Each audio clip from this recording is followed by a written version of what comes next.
أعوذ بالله من الشيطان اللعين الرجيم. بسم الله الرحمن الرحيم. الحمد لله رب العالمين بارئ الخلائق أجمعين، والصلاة والسلام على جميع الأنبياء والمرسلين، سيما من سمي في الآفاق بأحمد وفي الأرض بأبي القاسم محمد،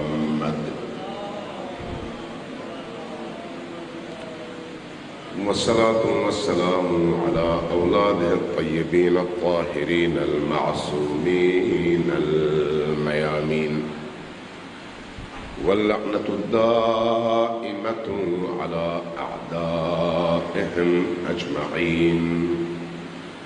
أما بعد، فقد قال الله تبارك وتعالى في كتابه المجيد: وهم أصدق القائلين وقوله الحق.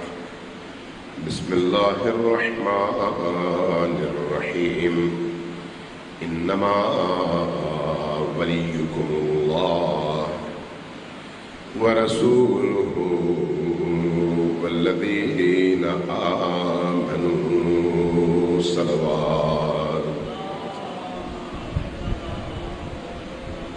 سب مل کر ذرا اونچی آواز سے صلوات بھیجیے گا.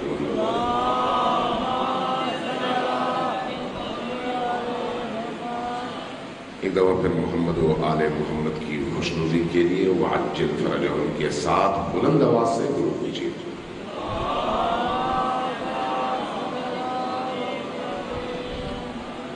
اللہ تبارک و تعالی آپ کی اس عبادت کو اپنی بارگاہ میں شرف قبولیت عطا فرمائے اور آپ کی عزاداریوں میں برکت عطا فرمائے، اور ان عزاداری کی مجالس میں آپ کی تشریف آوری اور یہاں پر بیٹھنا، اور جتنی دیر آپ یہاں پر اس معطر اور پاکیزہ نورانی فضا میں سانس لیتے ہیں، ذکر حسین ابن علی سنتے ہیں، ذکر کربلا سنتے ہیں، قرآن، حدیث اور اہل البیت کی تعلیمات کو سنتے ہیں، یہ سارے کے سارے لمحات آپ کی بہترین عبادت کے لمحات ہیں.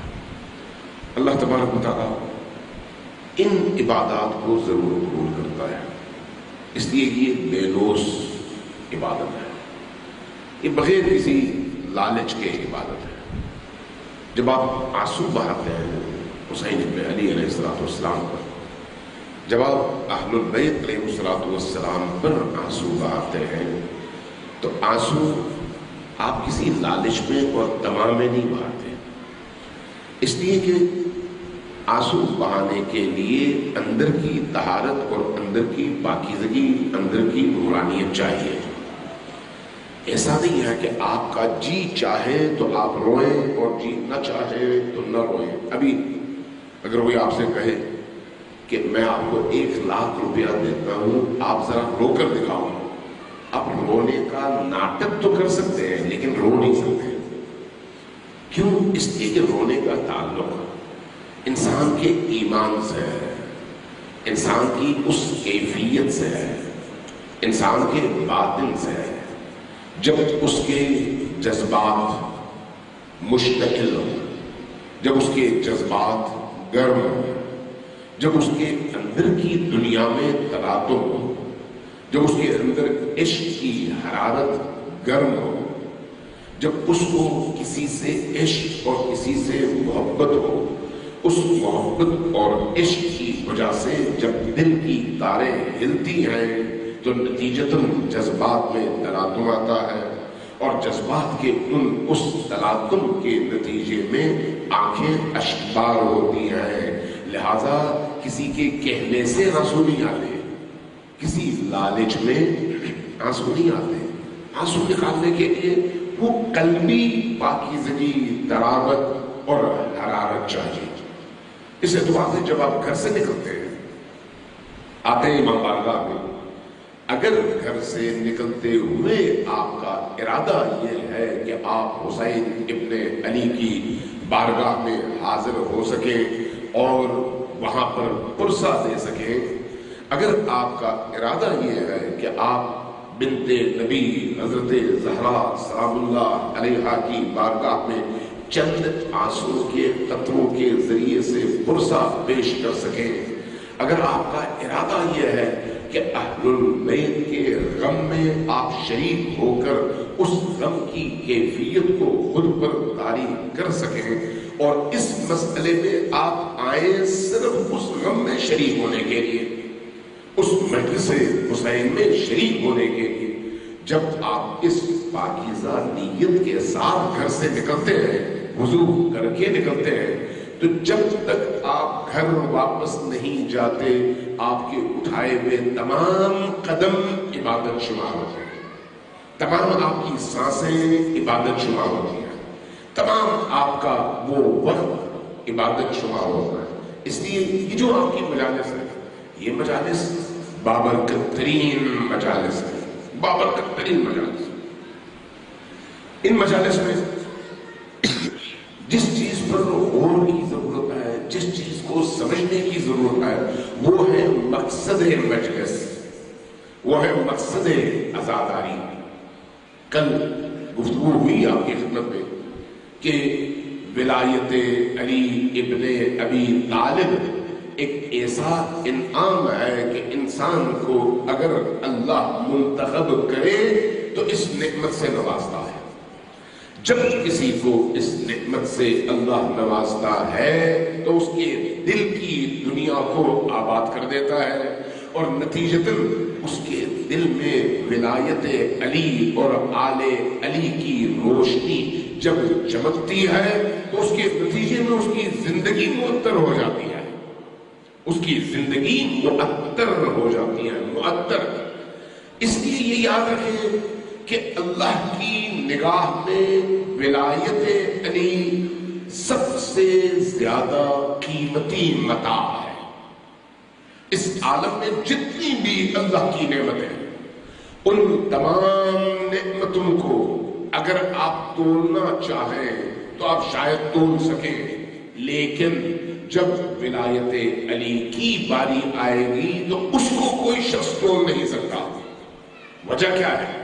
وجہ یہ ہے کہ خود قرآن کریم میں اللہ تبارک و تعالیٰ نے ہمیں یہ بات بتائی ہے کہ ولایت علی جس نعمت کا نام ہے، باقی تمام نعمتیں مل کر اس نعمت کا مقابلہ نہیں کر سکتی۔ آپ ذرا قرآن پر غور کریں، قرآن کریم میں ہمیں سمجھایا ہے ان تعدوا نعمت اللہ لا تحصوها، اگر تم اللہ کی نعمتوں کو گننا چاہو، ان تعدوا عدد کر کے گننا چاہو، ان تعدوا نعمت اللہ کی نعمتوں کو لا تحصوها، تم نعمتوں کا تم حساب نہیں لگا سکتے۔ اب اسی آیت کی تشریح میں روایات میں موجود ہے کہ اگر زمین کاغذ بن جائے، اگر قلم درخت قلم بن جائے، اگر سمندر سیاہی بن جائے، اللہ کی نعمتوں کو گنا نہیں جا سکتا۔ ان تعدوا نعمت اللہ لا تحصوها، تمام دنیا مل کر گننا چاہے تو نہیں گن سکتی۔ آپ تمام دنیا کو چھوڑ دیں، تمام باقی نعمتوں کو چھوڑ دیں، صرف اپنے وجود پر تھوڑی دیر کے لیے غور کر لیں، 10 منٹ کے لیے غور کر لیں، صرف 10 منٹ۔ آپ ذرا دیکھ لیں کہ آپ کی زندگی میں اللہ کی نعمتیں کتنی ہیں۔ میں آپ سے سوال پوچھتا ہوں، آپ کی عمر چاہے 10 سال ہو چاہے 50 سال ہو، آپ نے آج تک اللہ سے کتنی چیزیں مانگی ہیں؟ آپ گن لیں، آپ کو اندازہ ہو جائے گا۔ آپ نے 10 چیزیں مانگی ہوگی، 15 چیزیں مانگی ہوگی، 20 چیزیں مانگی ہوگی، 20 سے زیادہ آپ نے چیزیں نہیں مانگی اللہ سے۔ میں دعوے سے ہی بات کروں، آپ دیکھیں آپ نے کیا مانگی ہوگی؟ صحت مانگی ہوگی، بچہ مانگا ہوگا، جس نے شادی نہیں کی اس نے شادی کی دعا کی ہوگی، جس نے اپنے والدین کی صحت کی دعا کی ہوگی، پیسے کی دعا کی ہوگی، پیسہ مانگا ہوگا، رزق مانگا ہوگا، اولاد مانگی ہوگی، آپ گنتے چلے جائیں، نوکری مانگی ہوگی، عہدہ مانگا ہوگا، نیک نامی مانگی ہوگی، آخرت مانگی ہوگی، جنت مانگی ہوگی، آپ ان تمام چیزوں کو جمع کریں، تعداد کتنی بنتی ہے؟ 15 سے زیادہ نہیں بنتی۔ آپ زور لگا دیں 20 سے زیادہ چیزیں آپ نے نہیں مانگی ہوگی، صرف 20 سے زیادہ چیزیں آپ نے نہیں مانگی ہوگی۔ اس کے مقابلے میں آپ نے کبھی غور کیا کہ میری زندگی میں اللہ نے جو چیزیں باہر نہیں صرف میرے اندر مجھے عطا کی ہیں ان کی تعداد کیا ہے؟ کبھی اس پر غور کیا؟ ایک آنکھ، ایک کان، بظاہر آنکھ ہے، بظاہر کان ہے، بظاہر ناک ہے، بظاہر دماغ اور ذہن ہے، عقل ہے، بظاہر میری رگوں میں بہنے والا خون ہے، لیکن خود اسی 6 فٹ 5.5 فٹ کے بدن کے اندر ایک عالم اللہ نے چھپایا ہوا ہے جس کی طرف اشارہ کیا امیر المؤمنین علی ابن ابی طالب نے، اتزعم انک جرم صغیر، کیا تم اپنے بارے میں یہ سمجھتے ہو کہ ایک تم چھوٹی سی مخلوق ہو، ایک انسان؟ اتزعم، کیا تم ایسا گمان کرتے ہو؟ انک جرم صغیر، کہ تم ایک چھوٹی سی مخلوق ہو جس کی ابتدا نطفے سے ہوتی ہے اور انتہا گلے سڑے گوشت اور ہڈیوں کے مجموعے پر ہوتی ہے، تم یہ ہو؟ بعد میں خود فرماتے ہیں نہیں تم یہ نہیں ہو۔ وَفِي كَنْطَوَا عَالَمُ الْأَكْبَرُ، جبکہ اللہ نے تمہارے اندر جو دنیا پیدا کی ہے وہ یہ جو بڑی کائنات ہے اس کائنات سے زیادہ بڑی دنیا ہے۔ یعنی ہمارے اندر جو دنیا موجود ہے، جو عالم موجود ہے، نظام موجود ہے، گوشت کی صورت میں ہے، خون کی صورت میں ہے، رگوں کی صورت میں ہے، چربی کی صورت میں ہے، پانی کی صورت میں ہے، جو ہمیں نظر آنے والی چیز ہے، لیکن خود انہی کے اندر جو مختلف مخلوقات اللہ نے میرے اندر پیدا کی ہے ان میں سے اگر ایک ذرہ کم ہو جائے تو میری زندگی جہنم بن جاتی ہے۔ کبھی میں نے سوچا کہ یہ جو تمام نعمتیں ہیں اللہ نے مجھے عطا کی ہیں، کیا یہ نعمتیں میں نے اللہ سے مانگ کر لی ہے؟ کبھی میں نے، کیا آپ نے اپنی آنکھ اللہ سے مانگی ہے؟ نہیں۔ آپ نے اپنی زبان اللہ سے مانگی ہے؟ نہیں۔ آپ نے دھڑکن اللہ سے مانگی ہے؟ نہیں۔ دھڑکن کس چیز کا نام ہے؟ کس چیز کا نام ہے؟ آپ کا دل دھڑکتا ہے، ہر منٹ میں اتنی بار دھڑکتا ہے، اگر ایک بار دھڑکنا بند کر دے تو میں اور آپ مر جاتے ہیں، صرف ایک دفعہ۔ یعنی یہ جو زمانہ گزرتا ہے اس کا ہر پل میری زندگی کی علامت ہے، اس لیے کہ میرا دل دھڑک رہا ہے۔ وہ جو ایک ایک دھڑکن ہے، وہ ایک ایک دھڑکن ہر پل اللہ مجھے عطا کر رہا ہے جس کی وجہ سے میری حیات باقی ہے۔ اب اس ایک پل کی قیمت میں دے سکتا ہوں؟ نہیں دے سکتا۔ اگر وہ ایک پل مجھ سے چھین لیا جائے جس میں میرا دل دھڑکتا ہے، دھڑکن صرف بند ہو جائے تو میں قبر میں چلا جاتا ہوں، تو میری ساری زندگی کے کھربوں روپے، کھربوں ڈالر جو کچھ میں نے دنیا میں کمایا میرے کسی کام کا نہیں ہے۔ وہ کھربوں روپے یا ڈالرز میرے لیے زیادہ قیمتی ہیں یا دل کی یہ ایک دھڑکن؟ کبھی میں نے سوچا؟ کبھی آپ نے سوچا؟ نہیں سوچا، ہم نہیں سوچتے ہیں۔ جبکہ یہ وہ چیزیں ہیں جو اللہ نے ہمیں بن بتائے اور بن مانگے عطا کیے ہیں۔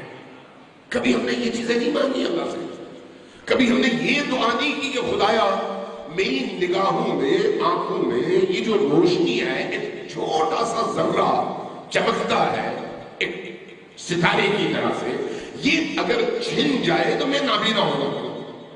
اب اگر اس کے بعد میں یہی آنکھ خریدنا چاہوں تو ساری دنیا دے دوں، ہو سکتا ہے وہ آنکھ جو مجھے لگائی جائے مجھے فٹ نہ بیٹھے اور میں نابینا ہی رہوں۔ جبکہ آج میں نے اتنی قیمتی چیز اللہ سے لی ہے، لیکن کبھی میں نے سوچا نہیں کہ اللہ نے اتنی بڑی نعمت مجھے عطا کیا۔ ان تعدوا نعمت اللہ لا تحصوها، اگر اسی نعمت خدا پر گفتگو کی جائے تو ایک اشرہ ختم ہو جائے، چونکہ اشرے میں یہ گنجائش نہیں ہے کہ آپ اللہ کی نعمتوں کو بیان کر سکیں گے اس نے کس کس طرح کی نعمتیں آپ کو عطا کی ہیں۔ اگر خدا نخواستہ کسی بندے کو کینسر ہو جائے، وہ کھربوں کا مالک ہے، اس کی آرزو کیا ہوگی؟ اس نے ساری زندگی جو پیسہ کمایا ہے وہ سارا دے، فٹ پاتھ پہ آ جائے بے شک، لیکن اس کو زندگی مل جائے، کھربوں چلے جائے، یہ ہوگی یا نہیں آرزو؟ ہوگی۔ کیوں؟ اس لیے کہ وہ زندگی اس کے لیے سب سے زیادہ قیمتی ہے۔ اور ہماری عام زندگی میں ہم آیا اس زندگی کی طرف متوجہ ہیں جو اللہ نے ہمیں عطا کی ہے؟ نہیں، اللہ کی یہ وہ نعمتیں ہیں جن کو ہم فراموش کر بیٹھے ہیں۔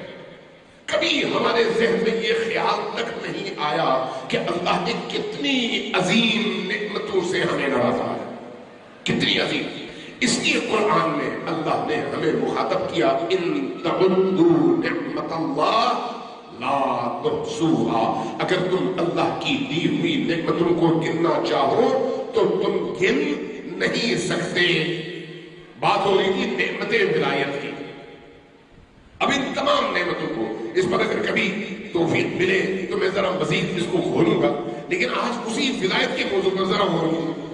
اللہ تبارک و تعالیٰ قرآن میں ایک نعمت کا تذکرہ کرتا ہے، ایک نعمت کا، اور اس نعمت کے تذکرے کے ساتھ ہمیں متوجہ کرتا ہے اور کہتا ہے کہ اگر یہ نعمت نہ ہو تو کائنات میں دی گئی تمام نعمتیں زیرو ہیں، اور ان تمام نعمتوں کو اگر کوئی نعمت قیمت دیتی ہے تو وہ یہ نعمت ہے۔ وہ نعمت کیا ہے؟ علی کی ولایت کی نعمت ہے، علی کی ولایت کی نعمت ہے۔ اس لیے غور کیجیے گا کہ ولایت کس کو کہتے ہیں۔ ولایت بہت ہی قیمتی چیز ہے، بہت ہی قیمتی چیز، چونکہ قیمتی ہے اس لیے اللہ تبارک و تعالی نے تمام زندگی کے اعمال کو ترازو کے ایک پلڑے پر اور ولایت کو دوسرے پر رکھا ہے۔ اس کی وجہ یہی ہے، اس کی وجہ یہی ہے، ولایت کا مطلب نعرے حیدری یا علی نہیں ہے، ولایت کا مطلب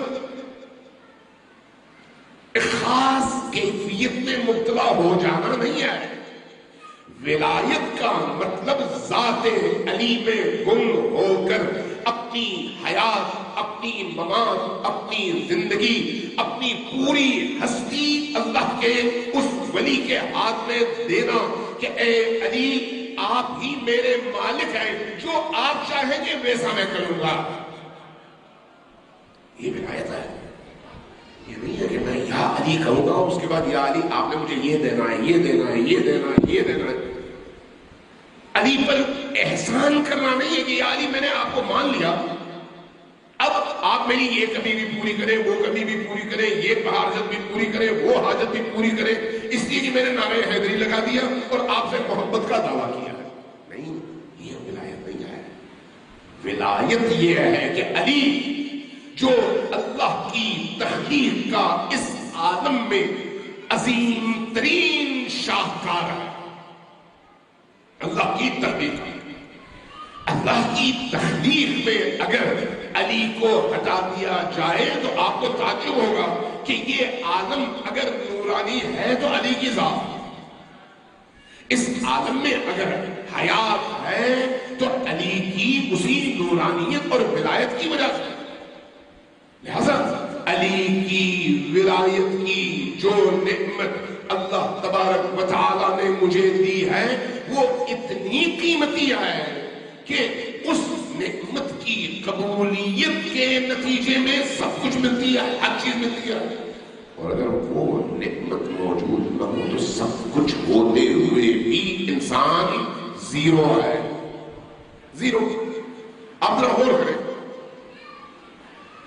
تھوڑی دیر کے لیے غور کریں کہ میں اور آپ جس دنیا میں زندگی گزار رہے ہیں، اس دنیا میں ولایت علی سے ہٹ کر اگر ہم زندگی گزارے تو ہماری زندگی میں کیا ہے؟ علی کی محبت، علی کی مودت، علی سے عشق، یہ تبھی انسان اس کے ذائقے کو محسوس کر سکتا ہے جب اس ولایت کو اس نے چکھا ہو۔ چکھا نہ ہو تو اس ذائقے کو محسوس کر ہی نہیں سکتا۔ آپ کے منہ میں جب تک مٹھائی نہ آئے، شہد نہ آئے، آپ کا منہ میٹھا نہیں ہوتا۔ جب تک ولایت اندر نہ آئے اس وقت تک انسان اس ولایت کے ذائقے اور مٹھاس کو محسوس کر ہی نہیں سکتا، کر ہی نہیں سکتا۔ ولایت کو محسوس کرنے کے لیے اپنے اندر اس ولایت کو زندہ کرنے کی ضرورت ہے، اس کو چکھنے کی ضرورت ہے۔ جتنا انسان اس ولایت کو چکھتا چلا جائے گا اس کی زندگی کی لذتوں میں اتنا ہی اضافہ ہوتا چلا جائے گا۔ اس لیے یہ یاد رکھیں کہ جو شخص علی سے جتنا قریب تر ہوگا دنیا سے اتنا ہی دور تر ہوگا۔ دنیا سے دور تر کا مطلب کیا ہے؟ دنیا کی اسارت، دنیا کی قید، دنیا والوں کی پرواہ، دنیا والوں کا غم، ان چیزوں سے آزاد ہو جائے گا۔ کیوں؟ اس لیے کہ وہ علی کی غلامی کی اس رسی میں اپنے آپ کو باندھ چکا ہے، علی کی غلامی میں آ گیا ہے اور علی کی ولایت کے دائرے میں داخل ہو گیا۔ جب انسان علی کی ولایت کے دائرے میں داخل ہونا چاہتا ہے تو اس کی راہ میں ہزاروں رکاوٹیں کھڑی ہو جاتی ہیں، ہزاروں بڑی بڑی مشکلات کھڑی ہو جاتی ہیں۔ بعد میں عرض کروں گا کہ اس ولایت کا مطلب کیا ہے، مطلب پر بعد میں آتے ہیں کہ اس ولایت سے مراد کیا ہے، اس کا دائرہ کیا ہے، اس کی پہنچ کہاں کہاں تک ہے۔ میں جب ایک پانی کا گھونٹ پیتا ہوں تو یہ پانی بھی علی کی ولایت کی برکت سے ہے۔ میں اگر سانس لیتا ہوں تو میرے ہر سانس کا وہ پل، وہ حصہ علی کی ولایت کی برکت سے ہے۔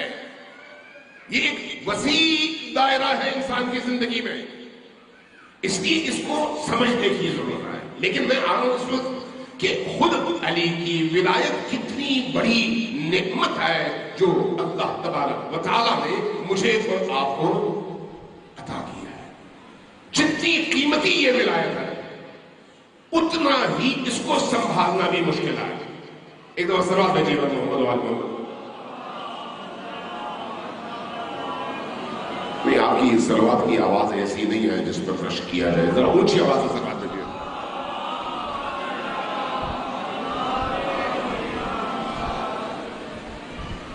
امام رضا علیہ السلام کی ایک روایت ہے،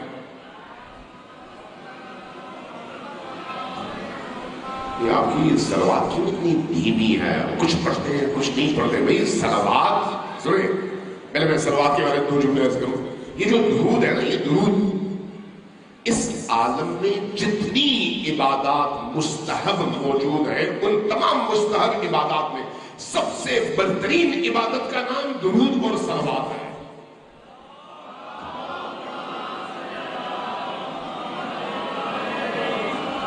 یہ جو درود ہے، یہ درود کس چیز کا ذریعہ ہے؟ دعا کی قبولیت کا۔ درود کے ذریعے سے دعا قبول ہوتی ہے، درود کے ذریعے سے دل نورانی ہوتا ہے، درود کے ذریعے سے بصیرت آتی ہے، درود کے ذریعے سے انسان کا مقام بلند ہوتا ہے، درود کی وجہ سے گناہ معاف ہوتے ہیں، درود کی وجہ سے رزق اور روزی میں اضافہ ہوتا ہے، درود کی وجہ سے قرب خدا کے ان منازل اور مقامات کو انسان طے کرتا چلا جاتا ہے۔ اس لیے ہماری زندگی کا سب سے بڑا کام اور ہماری زندگی میں سب سے بڑی عبادت درود کو ہونا چاہیے۔ اونچی آواز سے درود بھیجیے محمد وآل محمد۔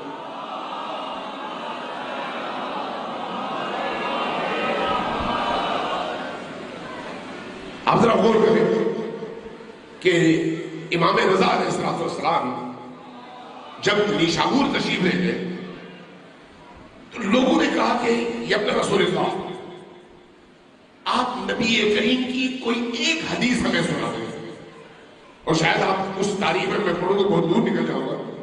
جب امام رضا نیشابور کی اس سرزمین میں پہنچے تو 20,000 علماء اور راویان حدیث استقبال کے لیے موجود تھے۔ شیعہ نہیں تھے، شیعہ نہیں تھے، اہل سنت تھے، جو 4 خلفاء اور خلفاء راشدین کے قائل تھے۔ لیکن فرزند رسول نے چونکہ اس سرزمین میں قدم رکھا تھا، اس فرزند رسول کی عظمتوں کے سامنے ہر شخص اپنے آپ کو حقیر تصور کرتا تھا، لہذا یہ 20,000 لوگ آئے استقبال کے لیے، اور جب اپنے نرغے میں امام کو لیا تو کہا یا ابن رسول اللہ، بس ایک حدیث کم از کم وہ سنائیے جو رسول کریم سے منقول ہو۔ امام رضا علیہ السلام نے حدیث بیان کی، اور حدیث بھی عجیب تھی۔ فرمایا میں نے یہ حدیث سمعت ہو، میں نے یہ حدیث سنی ہے، کس سے؟ ان ابی، اپنے والد سے۔ والد کون؟ امام موسیٰ بن جعفر۔ قال، میرے والد نے یہ فرمایا کہ سمعت ان ابی، کہ انہوں نے اپنے والد سے سنا۔ کون؟ امام صادق۔ اس سلسلے کو آگے بڑھاتے بڑھاتے پہنچ گئے نبی کریم تک۔ قال رسول اللہ، اور اس کے بعد کہا کہ سمع رسول اللہ عن جبرائیل، اور رسول کریم نے یہ حدیث سنی جبرائیل سے، اور جبرائیل نے یہ حدیث سنی اللہ سے۔ یعنی اپنا سلسلہ اپنے والد، دادا، پردادا کے ذریعے سے علی ابن ابی طالب تک، اور علی ابن ابی طالب سے رسول تک، رسول سے جبرائیل تک، اور جبرائیل سے اللہ تک پہنچا کر سب سے پہلا پیغام یہ دیا کہ ہم علی والے جب کوئی پیغام سناتے ہیں تو اللہ سے لے کر سناتے ہیں، کسی اور سے نہیں، اللہ سے لے کر۔ اس کے بعد جب یہ سلسلہ بیان کیا، میں مختصر کر رہا ہوں، جب یہ سلسلہ بیان کیا تو اس کے بعد جو فرمایا وہ کیا ہے؟ فرمایا کہ کلمۃ لا الہ الا اللہ حصنی، لا الہ الا اللہ اللہ کا قلعہ ہے، کیونکہ اللہ نے یہ کہا ہے جو بھی کہے گا لا الہ الا اللہ وہ اللہ کے قلعے میں داخل ہو گیا۔ کلمۃ لا الہ الا اللہ حصنی، جس نے بھی کہا لا الہ الا اللہ وہ اللہ کے قلعے میں داخل ہو گیا۔ امین من عذابی، اور جو اس قلعے میں داخل ہوا وہ میرے عذاب سے محفوظ رہا۔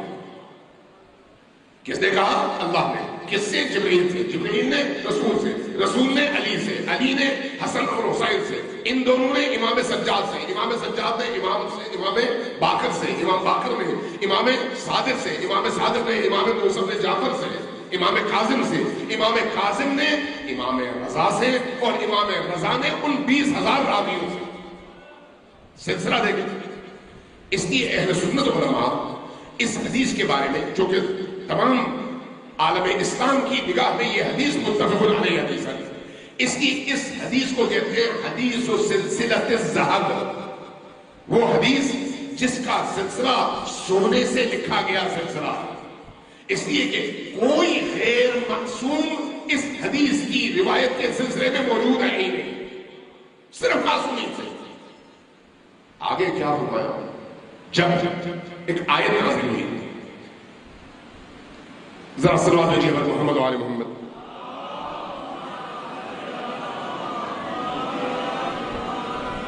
ذرا اونچی آواز سے صلوات بھیجیے محمد و آل محمد۔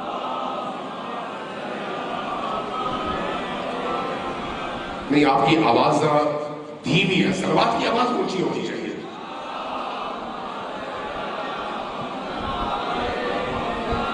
جب یہ آیت کسی نے پڑھی امام رضا کی بارگاہ میں، فطرت اللہ التی فطر الناس علیہا سے مراد کیا ہے؟ وہ فطرت جس کو اللہ کی فطرت قرار دیا جاتا ہے، فطرت اللہ کی فطرت۔ اللہ نے مخلوق کو اس فطرت پر پیدا کیا ہے۔ فطرت اللہ التی فطر الناس علیہا، تو اس سے مراد کیا ہے؟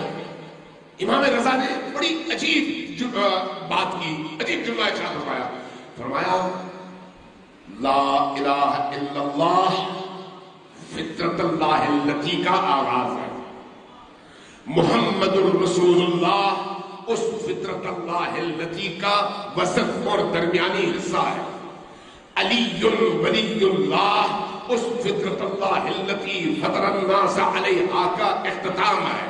اس لیے ہو نہیں سکتا کہ کوئی شخص فطرت الہیہ پر قائم ہو اور علی کی ولایت کا انکار کرے۔ علی کی ولایت یعنی فطرت اللہ، اگر انسان علی کی ولایت پر قائم رہنا چاہے تو اس فطرت پر اس کو قائم رہنا پڑے گا۔ آپ نے کبھی غور کیا کہ نماز عبادت ہے، روزہ عبادت ہے، جہاد عبادت ہے، یہ ساری کی ساری عبادتیں عبادات۔ اب اگر ایک شخص یہ ساری عبادتیں بجا لاتا ہے اور ولایت علی اس کے اندر نہیں ہے تو اس کا نقصان کیا ہے؟ اس کا نقصان کیا ہے؟ ذرا غور کرو۔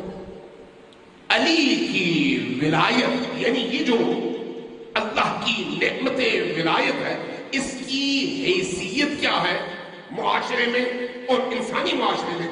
اس کی حیثیت قطب نما کی سی ہے، قطب نما۔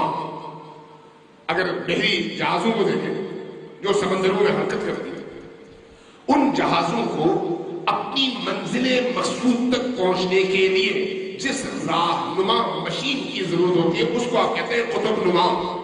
وہ آپ کو بتاتی ہے کہ آپ کا رخ کدھر ہونا چاہیے، آپ کا رخ کس سمت میں ہونا چاہیے تاکہ آپ اپنی منزل تک پہنچ سکے۔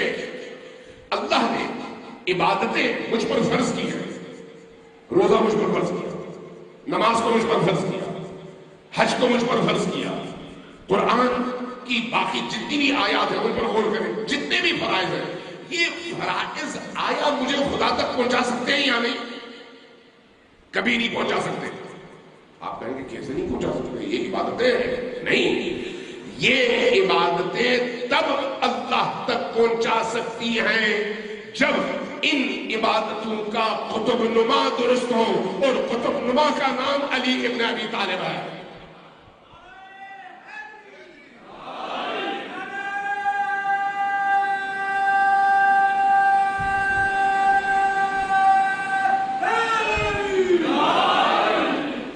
اس لیے امام رضا علیہ السلام نے فرمایا کہ جب تم کہتے ہو علی ولی اللہ الہ ہنا التوحید، جب تم کہتے ہو نا توحید توحید توحید، توحید صرف لا الہ الا اللہ نہیں ہے، توحید تب مکمل ہے جب تم لا الہ کے ساتھ محمد الرسول اللہ کہو اور محمد الرسول اللہ کے ساتھ علی ولی اللہ پر ایمان لا سکو، تب توحید مکمل ہے۔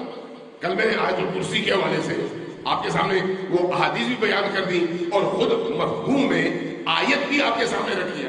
اس مفہوم کو ذرا ذہن میں تصور دیں، ذرا اس کا تصور کریں، اس کو تازہ کریں، پھر امام رضا علیہ السلام کی اس روایت کی روشنی میں اگر آپ غور کریں اور دیکھیں کہ ولایت کتنی بڑی نعمت ہے۔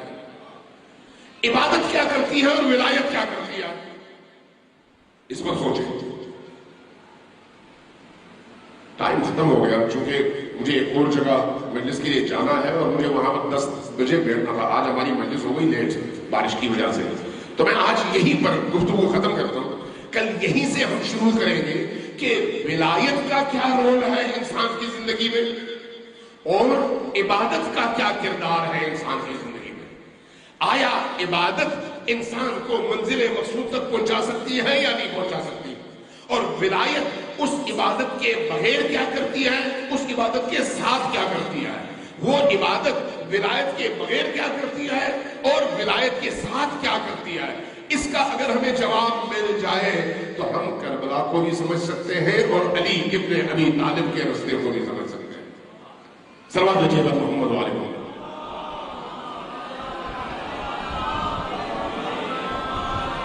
آپ یہ دیکھ رہے ہیں کہ نبی کریم پاک، چونکہ محرم شروع ہو چکا ہے، محرم کے مسائل ہونے چاہیے، لیکن مجھے اس وقت ایک اندر کی ایک کیفیت ہے کہ نبی کے بعد اسی ولایت کی حفاظت کے لیے سب سے پہلی قربانی کس نے دیا ہے؟ حضرت زہرا سلام اللہ علیہ، بی بی دو عالم، امام حسین بات کی بات، امیر المومنین بات کی بات، سب سے پہلی قربانی اسی ولایت کی راہ میں، امیر المومنین کی راہ میں حضرت زہرا سلام اللہ علیہ نے دی۔ کیوں؟ اس لیے کہ ان کو معلوم تھا کہ اگر ولایت زندہ رہے تو اسلام زندہ ہے، اگر ولایت ختم ہو جائے تو اسلام ختم ہے۔ ولایت کو سمجھانے کے لیے حضرت بی بی دو عالم پر تو کوئی اعتراض نہیں کر سکتا تھا کہ ان کا کوئی کمزور تعلق ہے نبی سے۔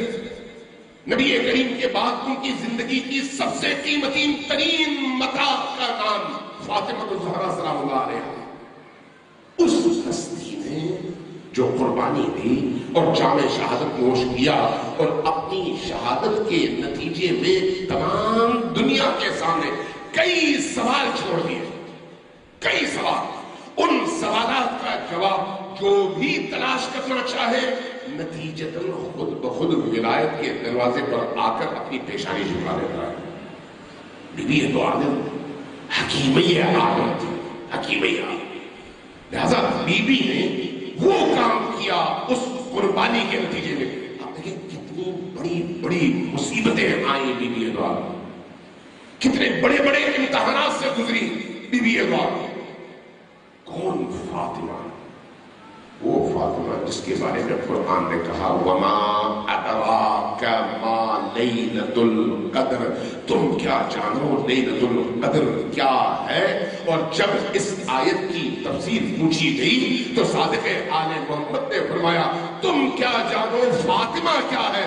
فاطمہ حقیقت لیلۃ القدر ہے، وہ اصلی جو حقیقت لیلۃ القدر ہے، وہ ہستی جس کے دروازے پر نبی جب آتے تو اونچی آواز سے پہلے پکارتے، اجازت دیتے، پھر اس گھر کے اندر داخل ہوتے۔ وہ ہستی جب نبی کریم اپنی زندگی کے آخری لمحات میں تھے اور آپ کا سر اقدس علی کے سینے پر اور علی اور نبی دونوں فاطمہ کے گھر میں، تو کیفیت یہ تھی کہ دروازے پر دستک ہوئی، نبی کریم نے فاطمہ کی طرف دیکھا، فاطمہ سلام اللہ علیہا نے سر جھکا دیا، بابا میں دروازہ نہیں کھولنا چاہتی، میں نہیں چاہتی کہ میں جاؤں آپ سے تھوڑی دیر کے لیے بھی جدا ہو جاؤں، اس موقع پہ میرا جی چاہتا کہ میں آپ کے ساتھ رہوں۔ کیا فرمایا؟ بیٹی فاطمہ تمہیں معلوم ہے دروازے پر کون ہے؟ بابا کون ہے؟ بیٹی وہ ہے جو کبھی کسی کے دروازے پر اجازت لینے نہیں آیا، وہ ہے جو بلا جھجک داخل ہو جاتا ہے، لیکن یہ تمہارے اس دروازے کا کمال ہے، تمہارا مقام ہے کہ وہ اس دروازے پر آ کر کھڑا ہے تاکہ فاطمہ اجازت دے اور وہ داخل ہو جائے۔ بابا کون ہے؟ فرمایا ملک الموت ہے، ملک الموت۔ بیٹی یہ جو ملک الموت ہے نا کسی سے اجازت لے کر نہیں آتا، لیکن یہ تمہارا مقام ہے کہ تم سے اجازت کے لیے وہ کھڑا ہے، اس لیے دستک دے رہا ہے۔ آپ تصور کر سکتے ہیں کیسا دروازہ ہے یہ دروازہ، کیسا عظیم دروازہ ہے یہ دروازہ۔ وہ فاطمہ الزہرا جن کو نبی کہتے تھے کہ یہ میرے دل کی دھڑکن ہے، میری زندگی ہے، وہ فاطمہ الزہرا جو نبی کے کلام میں سیدۃ النساء اہل الجنہ، وہ فاطمہ الزہرا جن کی رضا نبی کی رضا، وہ فاطمہ الزہرا جن کی ناراضگی نبی کی ناراضگی ہے، وہ فاطمہ الزہرا جن کے لبوں پر مسکراہٹ آئے تو سارا عالم مسکرا دے، اور جن کے چہرے پر شکن آئے تو سارا جہان عذاب میں مبتلا ہو، وہ فاطمہ الزہرا۔ نبی کے بعد اس فاطمہ الزہرا سلام اللہ علیہا کے ساتھ کیا کچھ کیا گیا؟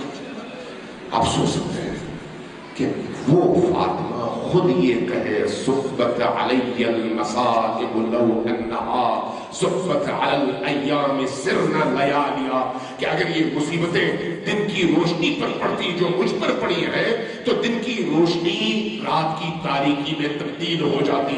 فاطمہ نے یہ سارے مظالم کیوں برداشت کیے؟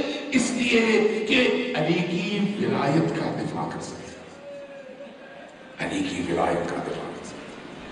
وہ فاطمہ ان ایام میں جس نے حسن کو پالا، حسین کو پالا اور معاشرے کا سامنا کیا، اور ان تمام مصیبتوں کے باوجود کیا، ان تمام مصیبتوں کے باوجود کہ ایک ایسی کیفیت طاری ہو گئی کہ علی کے پاس آتے تھے اور لوگ کہتے تھے یا علی اپنی زوجہ سے کہیے یا یہ دن میں رویا کرے یا یہ رات میں رویا کرے۔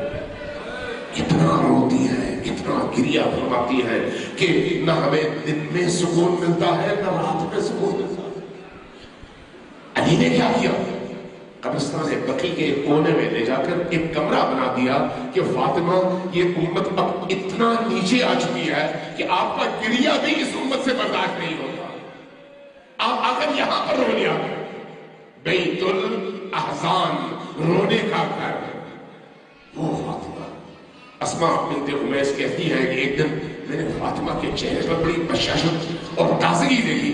میں نے عرض کیا بی بی آج آپ بڑی خوش اور تازہ دم ہیں، لگتا ہے آپ کا درد کم ہو گیا ہے۔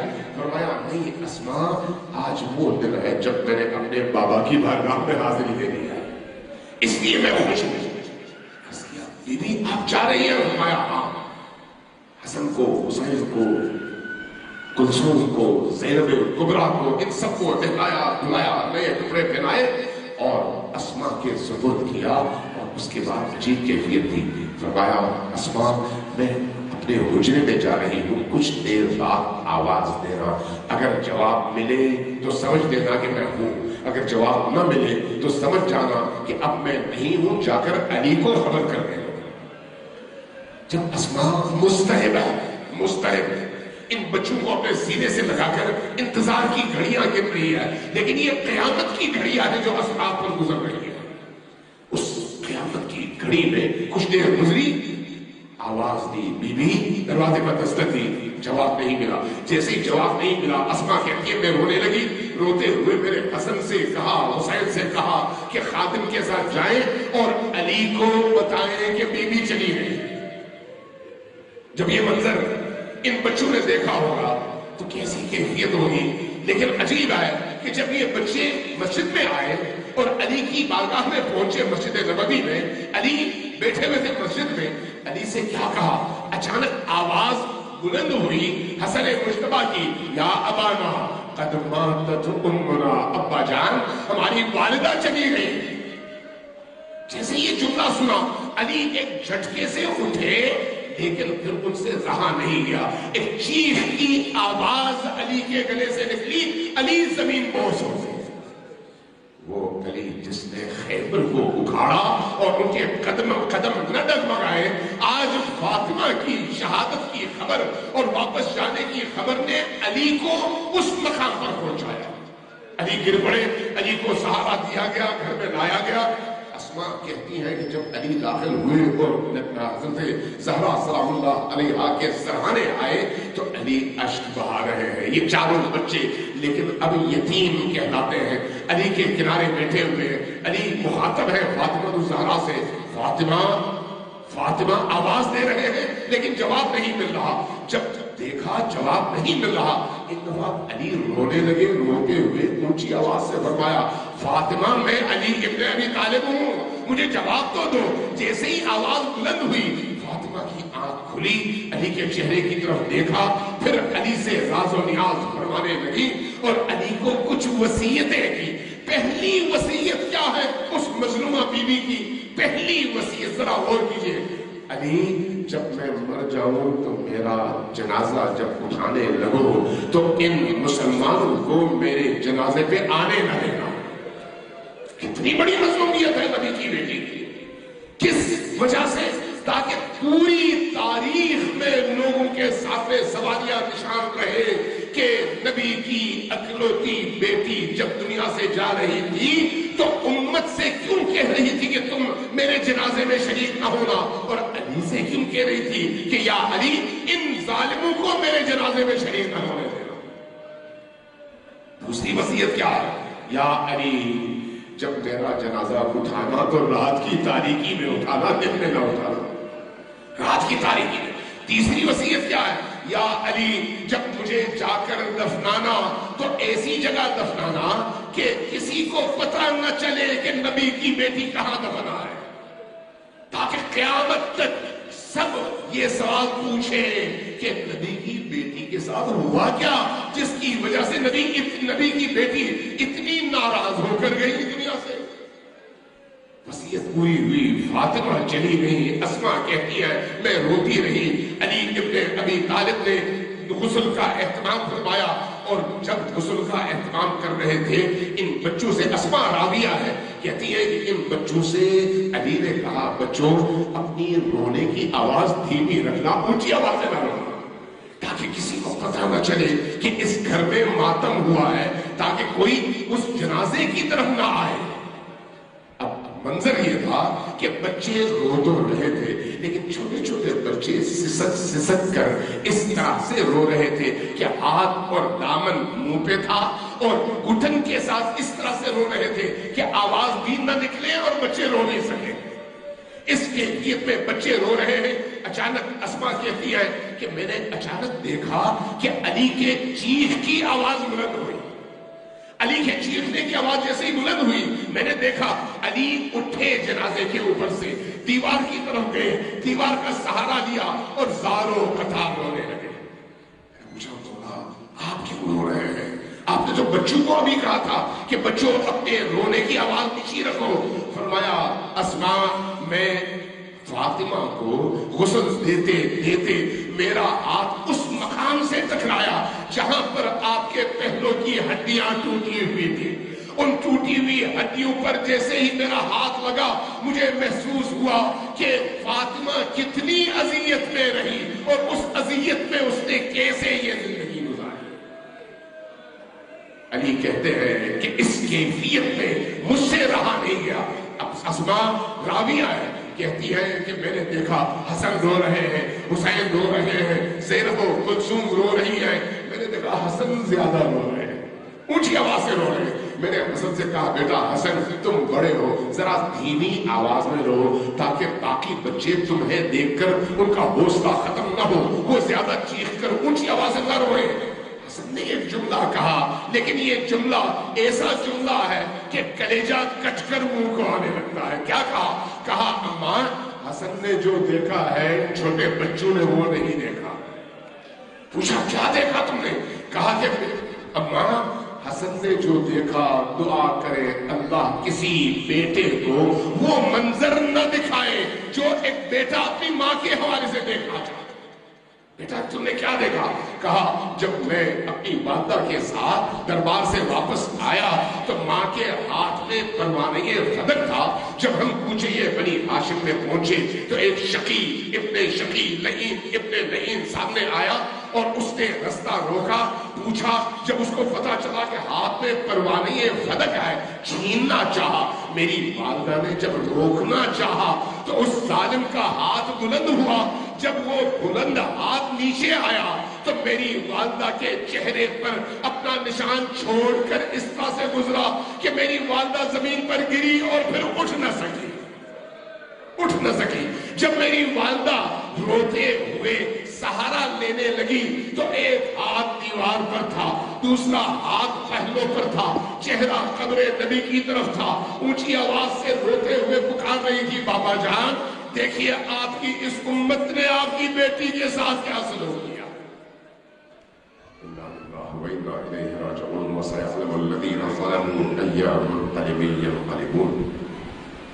نسألك اللهم ونرجوك